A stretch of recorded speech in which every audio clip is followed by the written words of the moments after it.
नमस्कार मंडळी. तर इतक्या दिवसाचं शिफ्टिंग, दगदग, धावपळ आणि त्यानंतर सत्यनारायण पूजा, कलश पूजन तर या सगळ्यामध्ये खूप दगदग झाली आणि दुसऱ्या दिवशी खूपच दमायला झालं होतं.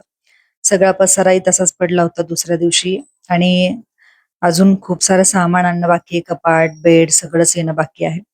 आणि आता झाली होती संध्याकाळ तर म्हटलं भाजी मंडईमध्ये जाऊन भाजी आणावी कारण इथं मला सगळंच नवीन आहे. एरिया नवीन आहे. मला भाजी मंडई सगळं सगळं नवीन आहे. मला जाऊन बघावं लागणार होतं कुठे काय मिळतंय ते. तर मल्हार आणि ओवीला आजीकडे पाठवलं होतं. वेदच माझ्याकडे होता. तर म्हटलं वेदला घेऊन आता आज एक चक्कर मारून यावी. भाजी मंडई कुठे काय. बस ना. बस नाही बाई, तू किती वेळ लावतो. मी डोळ्यात तरी पाहूनच बघ त्या काका झाला. बघू, डोळे बंद कर. मम्मा टेबल दादू दादू बघून टिके लावतो. टिके लावतो माझ्याकडे बघ. मम्माचे मम्माचे ना जरा थांब ना, डोळे बंद कर सगळं.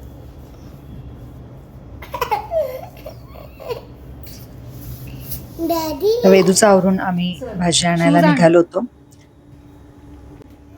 शूज आण. आण.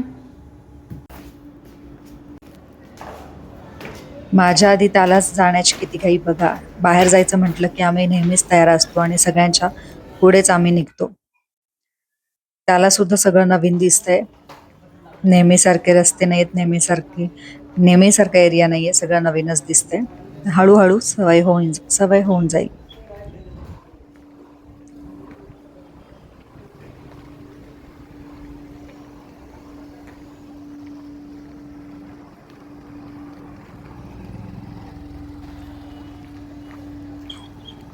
अजून तरी या एरियाची सवय व्हायला थोडासा वेळ जाईल. कुठे काय मिळतं काय सगळं शोधावं लागेल, माहिती करून घ्यावी लागेल. त्यानंतर सगळं हळूहळू एक एक गोष्टी समजून जातील. तर इथेही 4-5 नंतर भाजी मंडई भरते म्हणजे सगळं मिळतं. असं काही नाही की इथे काहीच मिळत नाही. सगळं मिळतं फळांपासून भाज्यांपर्यंत आणि बाकीच्या ज्या काही वस्तू आहेत, किचन वस्तू आहेत, किचनमध्ये लागणाऱ्या त्या सगळ्या मिळतात. कशा आहेत शेंगा?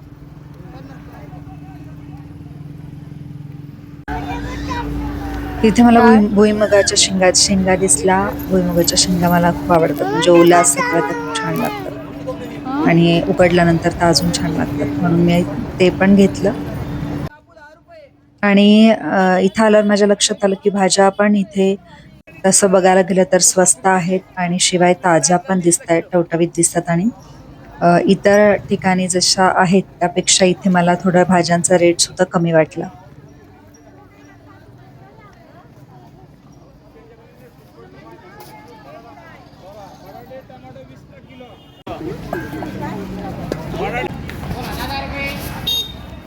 इथून मी थोड्या भाज्या घेतल्या आणि मग म्हटलं आता घरी जावं कारण दिवाबत्ती करायची होती. त्यानंतर स्वयंपाकाची गडबड होती, सगळं करायचं होतं.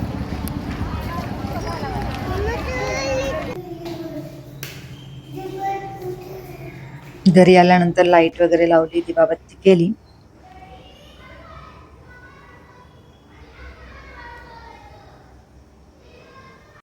आणि त्यानंतर स्वयंपाकाच्या तयारीला लागली.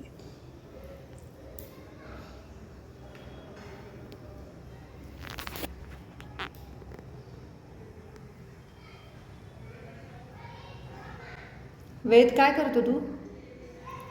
वेद काय करतोस? भाजी निवडतोय. मम्माला मदत करतो का?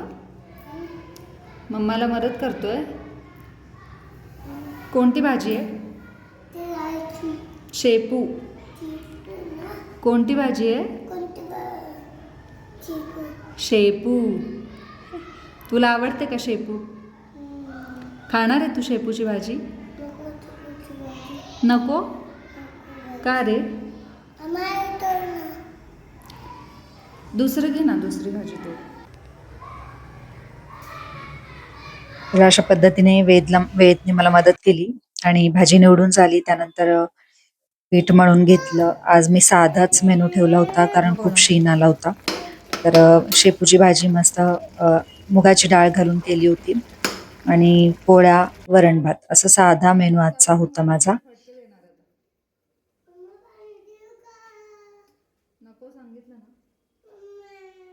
अशा पद्धतीने म्हटलं आधी स्वामींना नैवेद्य दाखवून घ्यावा आणि त्यानंतर मग जेवायला बसावं. त्यासाठी मी स्वामींना नैवेद्य भरला होता ताटामध्ये. स्वामींना म्हटलं, स्वामी आज साधंच जेवण केलं आहे, गोड म्हणून घ्या आणि माझ्या घरी जेवायला या. श्री स्वामी समर्थ.